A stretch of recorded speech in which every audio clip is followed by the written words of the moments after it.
So, Cosette. Yeah. So good afternoon. We are from court, where two directors of Nakuru War Memorial Hospital were arrested on Friday uh, on the instigation of the county government of Nakuru, and thereafter they have been in custody since Friday. They have been presented to court today, where they have pleaded not guilty, because, as you all know, it is a malicious prosecution, and they are being pushed so that they can cede the land which belongs to the hospital. And different tactics are being used, including now their incarceration. And while they were incarcerated from Friday, there have been various attempts to force them to surrender the hospital land. And what is happening right now is extremely unfortunate, because there is already a civil case which is going on. There is in existence court orders barring county government of Nakuru from entering, remaining, or in any other way interfering with the management of Nakuru War Memorial Hospital. But what you all know is that on Friday, the county government claimed that since the directors were incarcerated, they did not want there to be vacuum, and they invaded the hospital again, notwithstanding the existence of court order. The case is coming tomorrow for hearing the civil court. There are already orders which have barred them from entering, but they are blatantly disobeying court orders. And even this arrest and prosecution of these directors was meant to give weight to the civil case, because they know they have no case, they have no defense. They were sued, they have no defense. They are trying to look for evidence and defenses they can use in the civil case. It's unfortunate that in this era, we can have such persecution taking place, and we are surprised that the police are being used to intimidate and harass innocent Kenyans, so that some few people can achieve very, very, very selfish objective. We know there are people who might be interested in grabbing Nakuru War Memorial Hospital land, and that they must be the one who are instigating this malicious prosecution and harassment of the directors and the staff of Nakuru War Memorial Hospital. What is the state of the hospital at the moment? The hospital is running. There are patients, but there is the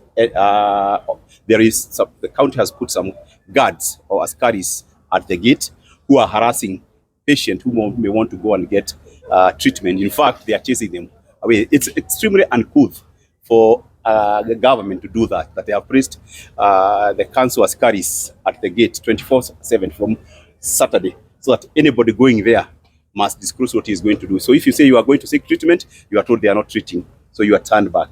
But there are already patients who are already admitted. There are quite a number of admitted patients who are going on with the treatment. The doctors are getting assessed, but the members of the public cannot assess the hospital. What is your next move based on the content by the county government? Tomorrow we'll cite the county secretary for contempt. We will do that. We have already filed an application for contempt, and tomorrow we'll definitely raise it before the court. Aside from the guards, has the county government taken over anything else aside from the guards? Save for that, you know, they have stopped. They are barring entry to the hospital, but the hospital is being run. The people running are the doctors who visit the hospital, the staff whom you are seeing here, but not the staff of the county. But at the gate, you cannot get into the hospital if you are a patient, and even as a visitor, they are denying relatives of the admitted patient access to the hospital. Is posting guards there a violation of the court order? Definitely.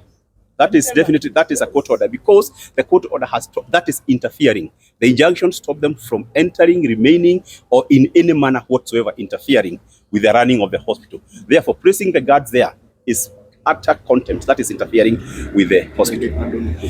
And maybe the chairman of Rift Valley Law Society, since he is here, he may comment about the disobedience of the court orders. Okay, thank you. I'm here on behalf of the Law Society of Kenya. My name is Aston Muchela, the chair of Law Society of Kenya Rift Valley branch. And as a society, we are expressing our total dismay with what is happening, because I have personally been to that hospital today. I have seen patients being turned away. And this is in total violation of the provisions of our constitution, because Article 43A of our constitution allows every Kenyan to enjoy healthcare to the highest level.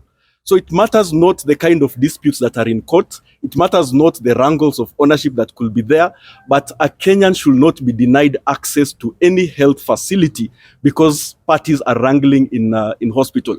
And we want to send a warning to the parties that are involved, and especially to the hospital and the county, not the hospital, the county, because I've seen county enforcement officers turning away patients who are in need of critical care. I've seen a patient who was due for dialysis. They called me in distress and said the patient needs to go for dialysis, but she has been turned away. And I was imagining, if something happens to this patient while they're still looking for an alternative place for dialysis, who should be held accountable? The county should get to know that Article 43 of the Constitution overrides the kind of interest they have with regards to that hospital. They should allow patients to be treated, even as the court is seized on the issue of ownership. Then the citizens of Nakuru do not care who is the owner of War Memorial. They want services because the Constitution allows them those services. So as the Law Society, we are mandated to protect the citizens when it comes to matters of law and when it comes to matters of their rights. So we shall stand and ensure that the citizens of Nakuru do get the health care that they deserve, because that has been enshrined and has been given to them by the Constitution. Thank you. Could you please, give us a brief history of the hospital for purposes of our viewers? Yeah, because there has been a lot of propagandas and misinformation. This hospital is a private company which was incorporated in 1924, and it has been running through directors and shareholders. It is a company limited by guarantee, and therefore the ownership has always been the name of the company. The first title was issued in 1927.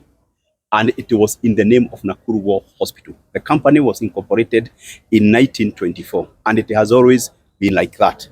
Along the way, at one point or another, the directors and shareholders of the hospital had invited government officers to be part of the directorship.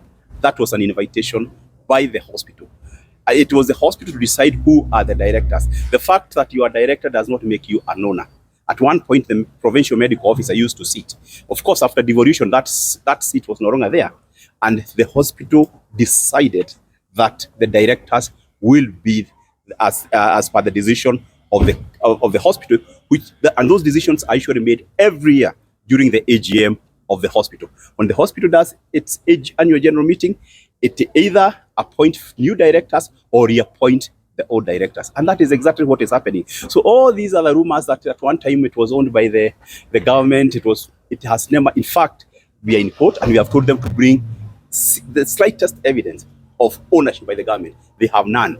So what happened is that when the lease expired, it was renewed. So they are saying that the lease was improperly renewed, but they are not saying it was not renewed. It was improperly renewed. But everyone knows that upon expiry of the lease, what happens? The first priority is on the registered owner. And unless the registered owner write formally to the ministry and say, I don't want that land, he is entitled to that land. Nakuru War Memorial applied for the renewal of the lease, and the lease was renewed. It's as simple as that. So anybody coming, and that lease title has been there since 1927. So I don't know what has happened in 2023, 2024. There has been a lot of now interest in that land. Whereas for the last almost 100 years, that title has been in existence in the name of Nakuru War Memorial Hospital. And Nakuru War Memorial Hospital is a company limited by guarantee. These are the stories you hear that it is a trust. We have been asking them, those proponents, to bring a trust deed or any document showing that Nakuru War Memorial is a trust. They have nothing. Ni zile tunasema stories za jamba, wanakaa chini tu wanapiga stories za jamba na tuambia ni that's what's happening.